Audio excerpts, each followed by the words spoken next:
The violence in the Middle East has sparked protests all around the world, including right here in the Bay Area. KTVU's Joey Horter live tonight outside the Israeli consulate in San Francisco, where a protest just ended. And Joey, what were those protesters telling you tonight?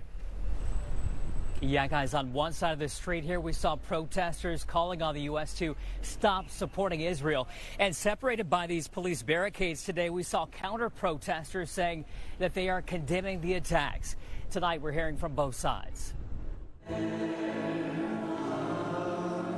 Hundreds of Jewish faithful filled the pews of the congregation Sharif Israel in San Francisco Sunday to pray for peace. There are those of you in this room that have lost family and friends and are making difficult phone calls back to Israel. Our hearts go out to you. House Speaker Emerita Nancy Pelosi joining the congregation in prayer and to show Washington's bipartisan support of Israel. This assault on these children, on these grandmas, on these families is something that takes us to a different threshold of how we deal with this subject. The U.S. now sending ships to build up military presence closer to Israel. Diplomatically, militarily, in every way, we stand with Israel.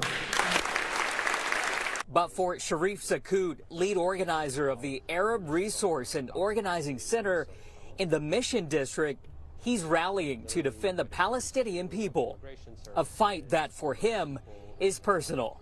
In Gaza, my family has been struggling to survive there, and it's so many mixed feelings when we do see these outbursts of violence. Racism, he says, is a side effect, something he's encountered firsthand ever since 9/11. People who would spit on me, who would call me terrorist. That life experience would shape him into one of the organizers of Sunday's protest outside the Israeli consulate in the financial district, calling for an end to U.S. aid to Israel.